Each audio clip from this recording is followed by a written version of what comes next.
All right. So you guys see my screen? Yep. Yep. All right. So what do you guys know about MFA? Anyone? Small amount. Steven, don't answer, please. What do you guys know about multi-factor authentication? I can say that multi-factor authentication involves a protective system where you have to enter some password or they try to verify you so that you're the rightful owner of the account. Yeah, so it's like what you know and what you have, right? Depending on there's like 2 layers, there's 3 layers, right? Depending on how you're set up. What application are you guys familiar with, like for multi-factor authentication? Like what apps have you ever heard of in a job environment? Google Authenticator. Google Authenticator, yeah, that's one. Anyone else? Yeah, I think doesn't Microsoft have their own authenticator too? Microsoft Authenticator. Yes. Yep. Okay. It's another one. Anyone else? The one you're using, Duo. I'm losing doors today. Yeah, over here. Anyone else? Okta, I guess. Okta. Yep. I don't know which one Google uses, but whenever you're logging into accounts, they'll ask you like, let me send you a text message or something like that. That's another example of a dual factor Yep. authentication. Do you guys remember RSA? Anyone? There's nothing about RSA or RSA token. You know, like the key fob tokens. I don't know if you guys know about that. Like Chase Bank uses that. Like JP Morgan uses that. Like financial companies use like key fobs. Okay, yeah, I've heard about that. Yeah. Yeah, so like old school though. That's very old school. I have one, by the way. I have a key fob, by the way. There's Have also something out RSA there called key fob. Ping ID as well. Ping ID, yep. So you guys, for your homework, right? For your homework, on top of what you're doing with Donish, with the labs and everything, right? I want you to get comfortable with multi-factor authentication. And Steve, I don't know if you do it in your job. Like, do you help people? Do you help them enroll their devices to MFA? Or are you gonna do that? Only in Ping ID, we do it. That's about it. We like actually set up their accounts, but other than that, and that's some other, with Microsoft Authenticator, we don't do anything with. But do you walk them through how to set it up on their mobile device? You call them, like, okay, I need you to Yes. scan. Yes. I need you to do this. Yeah, we got to scan. Yeah, yes. There is a KB out there. We don't do it often, but we do it sometimes. And I got to look up the KB and just walk them through it. And we usually get them set up. So another question for you, Steve. Another question. Do you use do you use that with VPN, like to log in? Like, are they set up with Citrix or VPN or something to log in? Like they're using the multi-factor for VPN or another application? We do not use that because we use Cisco and Connect client. We do not use multi-factor authentication for that. But what they are implementing that in now, if up on SharePoint, they're moving things up to the cloud. So they want to do SharePoint and like our intranet page, they will get pinged. So we got to do the Ping ID to get them to that, stuff like that. So they are moving things up there to MFA, not everything, but they are starting to migrate stuff, which, people, when they rolled it out, it kind of shocked everybody. Like, how are we supposed to get onto the internet?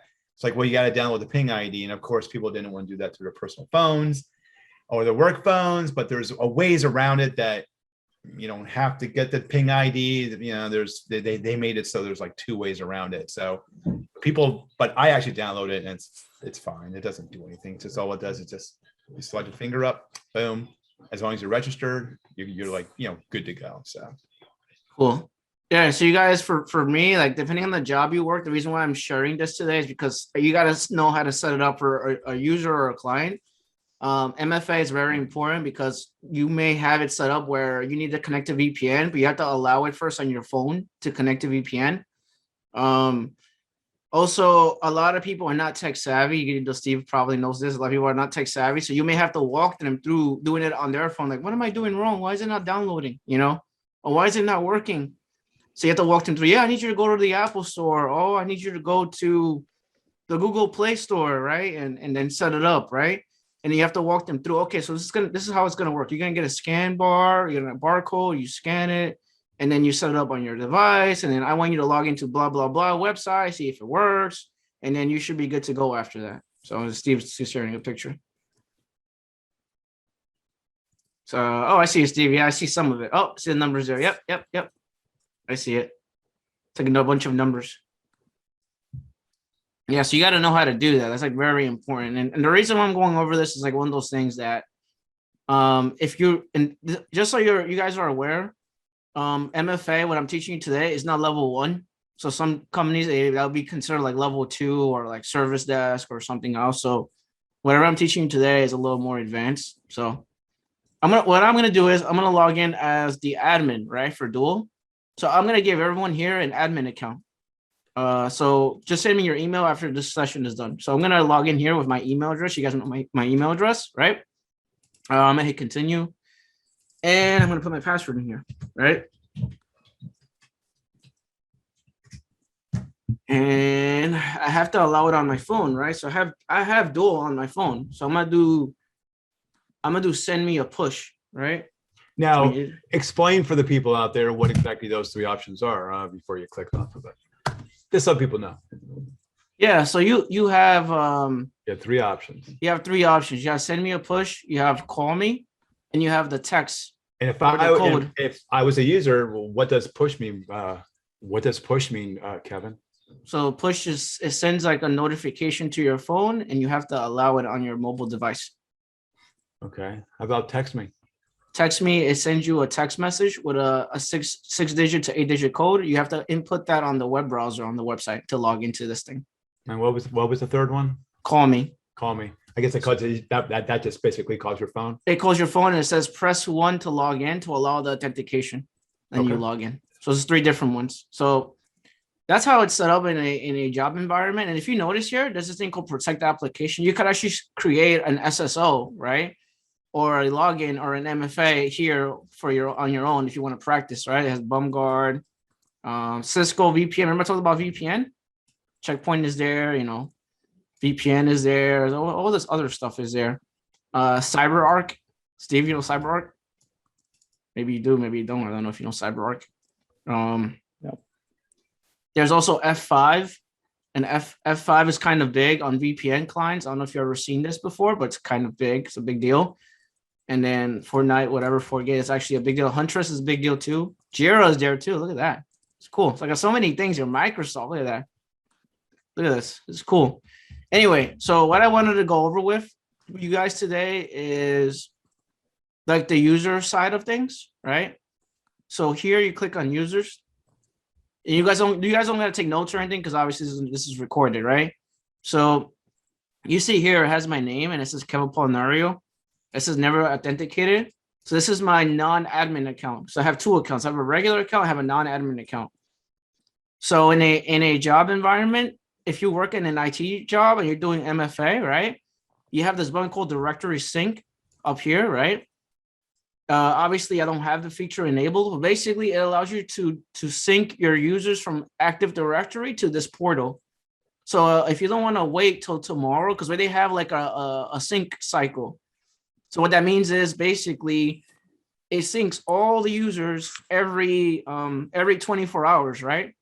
But instead of making you wait, you could just go here and sync them directly to directory sync. You just put their username and then sync them directly instead of making you wait like 24 hours, if that makes sense. So obviously you don't see that functionality because this is not set up properly or not set up at all. So the thing that I care about for you guys is the admin side of things, all right? I have a question. Yep. I have a question. Because you have 2 accounts. So I imagine your phone is going to use the regular account and then the admin account, your phone will not use. That's only for administration up on Dual on the actual console here. Is that how you break down the 2 accounts? Yes. Okay. Yes. All right. All right. So here if you click here, the user, you have the option to change their status or just delete the account. I'm not gonna delete the account. I just want to go into it, and I'm gonna share. Don't worry about my phone number, and you guys have my phone number. You guys have my information already, so I'm not worried about that because we're gonna scroll down and everything, right? So we have this option called bypass. Please do not use this option. So what is bypass? That means that you're letting them skip MFA or multi-factor authentication. I've seen someone get fired for this. So don't do that in a job environment. You could bypass a person and then they skip MFA, right? Even if it's a CEO, do not do this unless you get approval from cybersecurity or you get approval from your job, from your manager, whoever, right? because when you do this, you're basically skipping security. You're skipping the layers of security that the company has. And I've seen a bunch of people get fired for this. So please do not do that. I'm stressing the living hell out of this because I've seen people do that in a job environment. They got fired for this. So don't do that. There's a question in there. Why do we need to sync every 24 hours? What is the purpose or advantage? So Ernest, that's for new hires. So maybe you have someone that you just create an Active Directory and they're not syncing over to the website. You could force sync it. And then, or either that, you could wait 24 hours for it to sync over, or you could manually sync it in here where I showed you the Active Directory sync. Jonathan did. Did he do anything today? Oh, look, he got access denied. Oh, okay. He had trouble logging in. Access denied, access denied, access denied. Interesting. Okay, I want to look at Caesar. What did Caesar do? Oh, he logged in a couple of times. Oh, he modified his account. Oh, interesting. He completed activation on his account for MFA. Oh, he activated an account on himself, and he created a password for himself. Very interesting. So these are things that you need to know if you're doing like Helpdesk level 2. If you're working for a hedge fund, this is what I do in a hedge fund, by the way. So for cybersecurity stuff, we do that. We do auditing for everything. Everything we do auditing, MFA, everything, just to make sure that you're not messing with someone's account. So we do all that. You guys have any questions for me? Anyone? No questions? Is there a limit on how many devices a user can have? Yes, there is. I'm not sure but there is a limit. There is a limit. It's not like, I think it's like 4 or 5. There's a limit. There's definitely a limit. So yeah. If you have 4 or 5 cell phones, then you have no freaking life. yeah. As far as I'm Are there other types of devices that you can log into with like tablet or MFA is like iPad, iPhones, like mobile that. devices, you know. Yeah. right? Yep. And here, I have like the administrator access right here, right? I have applications here. If you want to set up applications, you can right here, right? There's this one to allow it, and then there's this one to deny it and block it, right? You could do that here, right? This one wipes the whole phone. So like basically whatever they have on their phone, you're deleting the whole phone entirely. So now everything is gone on their phone. So that's not just including the email. That's everything on the phone. So basically you're reinstalling the whole operating system on the phone. So this one, we don't do this one. Please do not do that. You're going to end up breaking their phone. So don't do that. So we do delete. We do allow and block. That's it. We don't wipe the phone. We never do that in a job environment. Well, Unless the phone gets stolen, and the owner of the phone's like, my phone got stolen, I need you to wipe the whole phone, then you will do that one. What about not personal phones, right? Just company phones. Yes. Too, right? Okay. Yes. All right. This is very important though, because you guys don't want to be messing with this too much. You're gonna have access to this, by the way. If you work like level 2 in some companies, you'll have access to this, and they'll be like, they're not gonna train you on this. They're gonna be like, okay, you do whatever you want, you know. And you're gonna start clicking on stuff like, oh shit, I just deleted his whole phone, you know. Just be careful with that. Don't worry about this stuff over here, right? The next thing I want to go over is my name, right? Kel Parnario. You could double click on me. So if you double click on me, you're gonna get more information out of me. So this is my first name. This is my, this is Parnario, my last name, Kel Parnario, my alias. This is my user ID, right? And then this is here, it's like was hide from address book. So it says here, if you select this, the user will not appear from the address book. Does this make sense to you guys? Do you know what this means?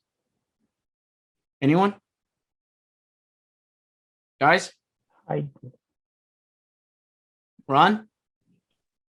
Oh, like they won't. Compute. Okay, sorry. Like, They're if going you try to kind of- search them, they won't show up. Yeah, they won't show up on the address book. You know how you go into Outlook like this? I'm going to Outlook, right? You do new email and then you do address book. He's not going to show up over here. Okay. So basically that's what that does. So the reason why we do that All right. is like if someone leaves the company, right? And they're like, okay, Kev, we terminated Steven like a month ago. Why is he still showing up in the address book? Can you delete him?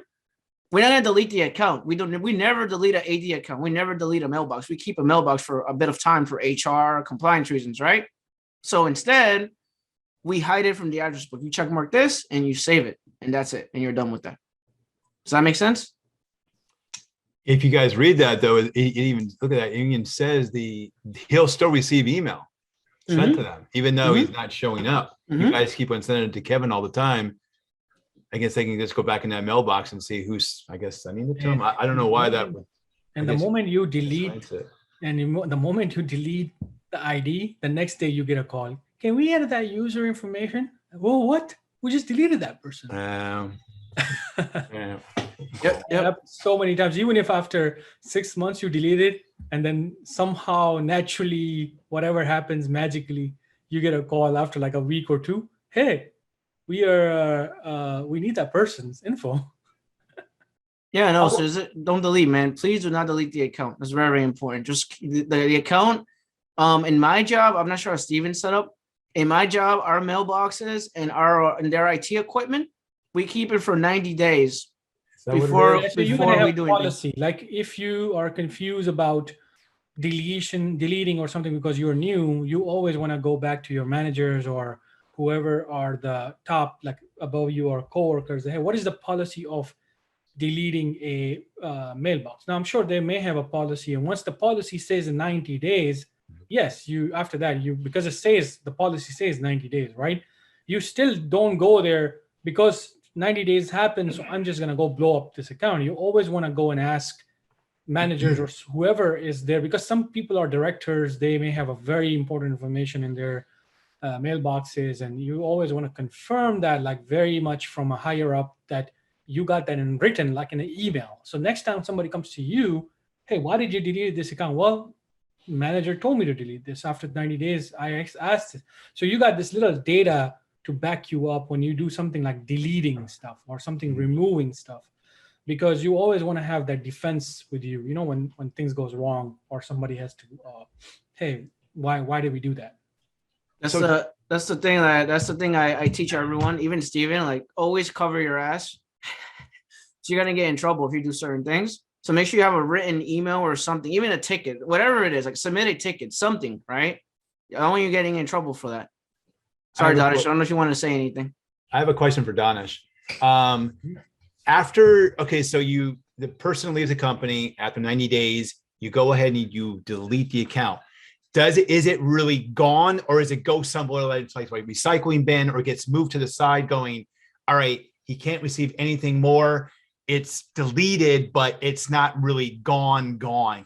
Can you go back in there and get it yet? Or once you hit that delete? So in a cloud version, Microsoft have certain days, they call it soft delete, and then they have this permanent delete after probably 90 days. I'm not sure what the exact numbers are. Okay. So if that soft delete happened during that time, you can go back and recover it.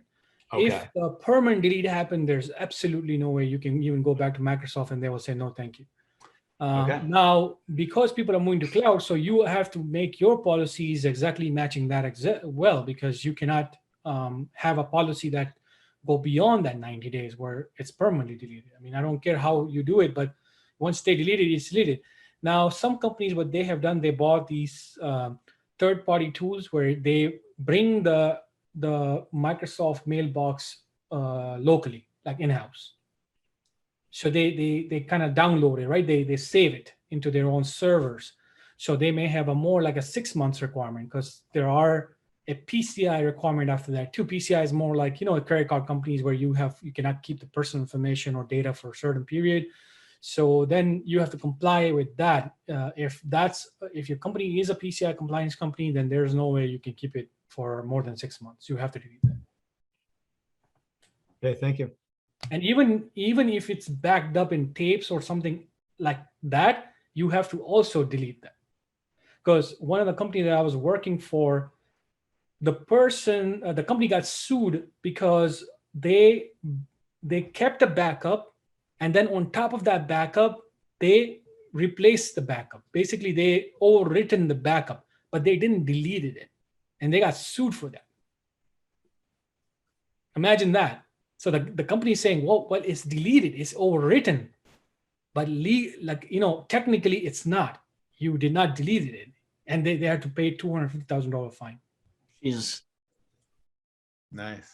Well,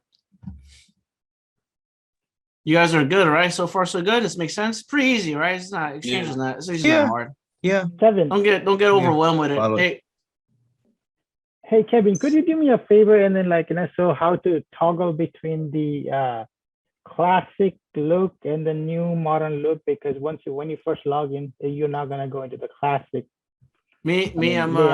I'm a old school Okay, IT guy. You guys know that. So I click on exchange, right? right. And then I click on classic right here. Right. And it goes to this one. So, and you can always go back. I like this layout. Eventually they're gonna get rid of it. Right now they're not, it's still there, but at some point they're gonna get rid of it. So oh, here we go. Oh, sorry. Mailbox usage. Yeah. So this is it tells you when they last log in, right? And this tells you more about information, the quota of the mailbox, right? So this is important, by the way. So if you, I know you guys hate Outlook. Everyone hates Outlook. I know, like, Outlook is like not everyone's favorite because you always troubleshoot Outlook issues, right? Like, oh, my Outlook is slow. Oh, I can't send emails. Oh, I can't receive emails. And it's probably because their mailbox is full, right? Each company has their own mailbox quota, right? Maybe your company has emails that archive. You guys know what archiving is? Anyone? Anyone know what archiving is? Basically, Yep. kind of saving it for later, essentially. No. So like, what does archive mean? And Danish knows what it means, but I want you guys to answer. Archiving Steve? means storing it away from your main user account, so that way you can still access it. Exactly. Yeah. Exactly. So some companies use Global Relay, some companies use Mimecast, some companies use Proofpoint, some companies use a third-party application. So basically, what happens is your emails are only good for 6 months on your Outlook client. Like, see how I have Outlook right here? Is only good for 6 months here, but then the rest of the emails go on a server, and stores it on a server. So our archiving basically means it stores it on a server for a certain amount of time, days, and stuff like that. Does that make sense? Because we don't want to overload the inbox. Like, what if the inbox is full, right? What if someone has emails from 10 years ago?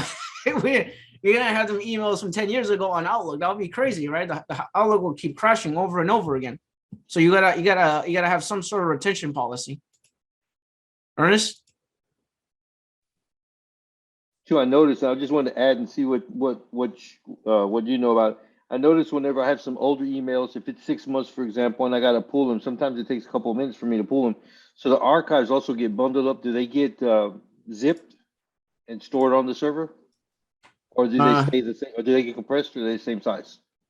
No, they get put on the server. It depends how it's set up on your like, it depends what you're using. Like, it depends what third-party app you're using and stuff like that. Mm-hmm.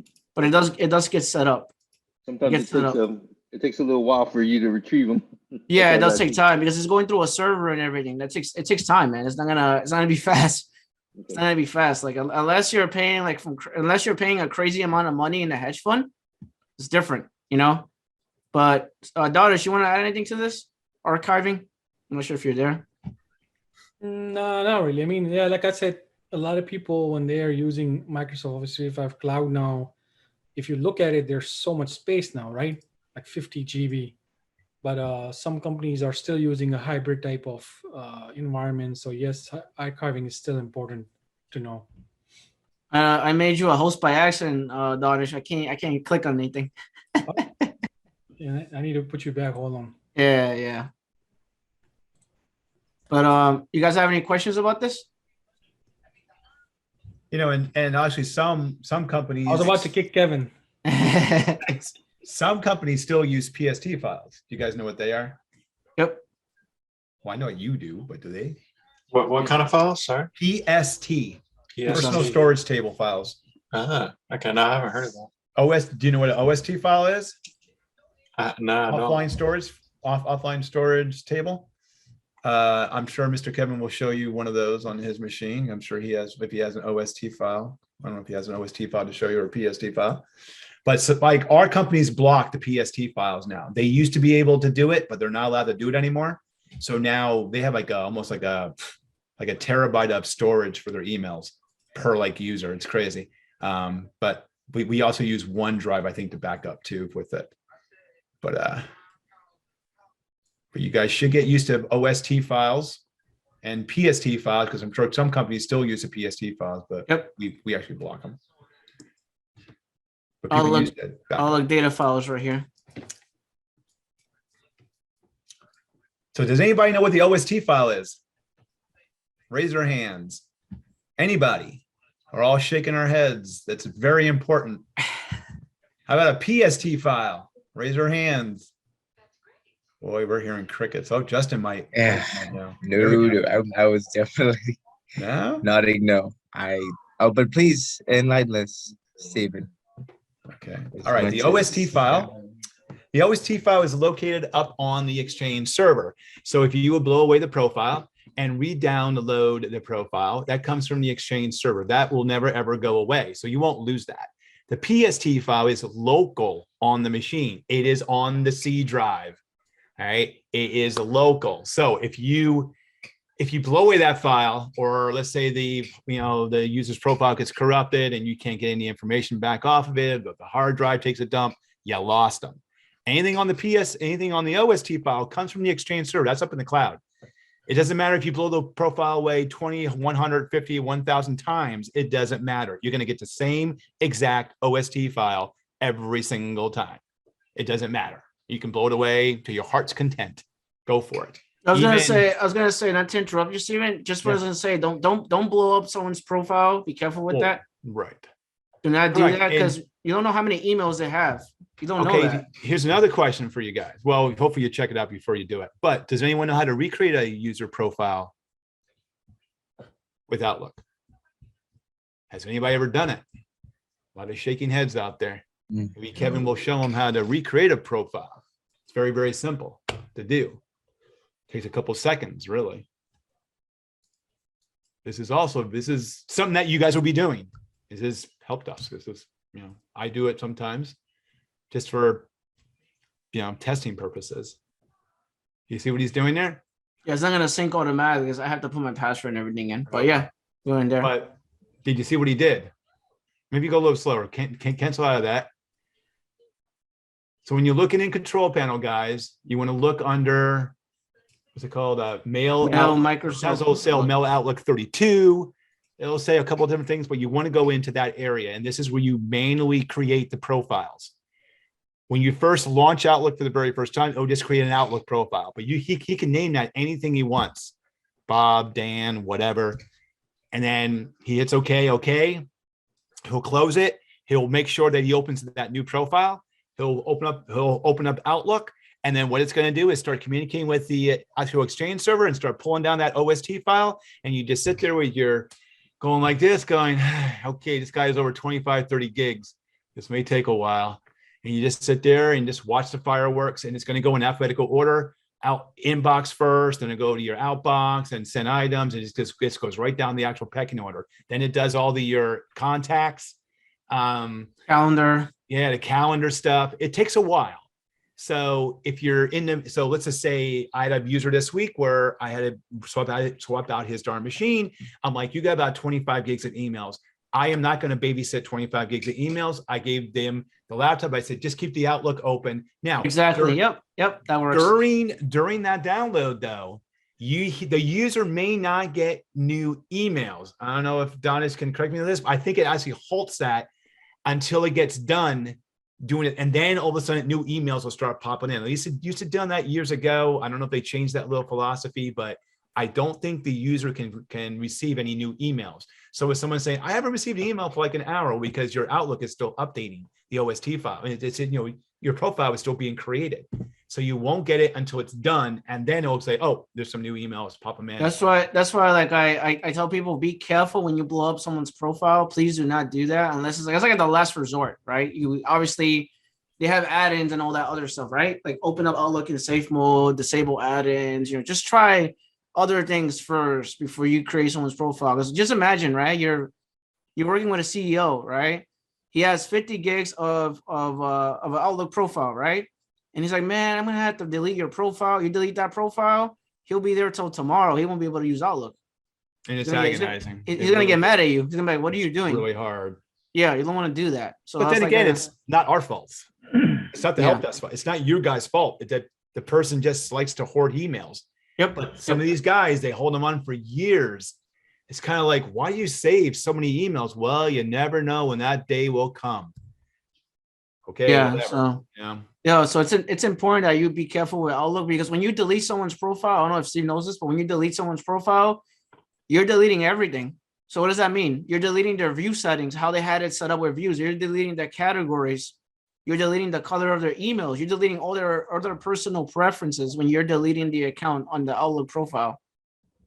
So just be careful when you do that. That's like, I try to avoid doing that at all costs, because it kind of messes everything up for them. And they're going to have a bad experience. They're going to get mad at you. So it's like, But one thing with Office 365 now, which is kind of really cool, that it pulls down their settings. It actually holds their settings up there.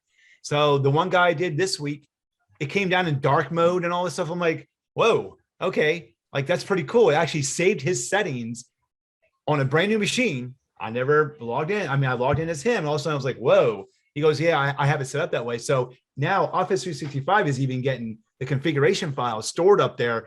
It must be part of the OST file coming down, because that's really freaking cool. I'm like, oh, wow. So Office 365 is getting really, really smart now. It's really kind of cool. Then with me, like, I don't know how Steve does it. With obviously your job obviously Steve's job doesn't do it, but with my job, right? I do a workaround. So what I have them do is I have them open up OWA on the browser, so they get their emails while it's loading the emails on Outlook. That's how I do it. Do you guys know what OWA is? Does anybody know what that is? I got a lot of blank looks. Oh my gosh. Does anybody know what that is? Have you guys even heard of OWA? It's not wrestling. Right? It's not wrestling. Anybody know at all?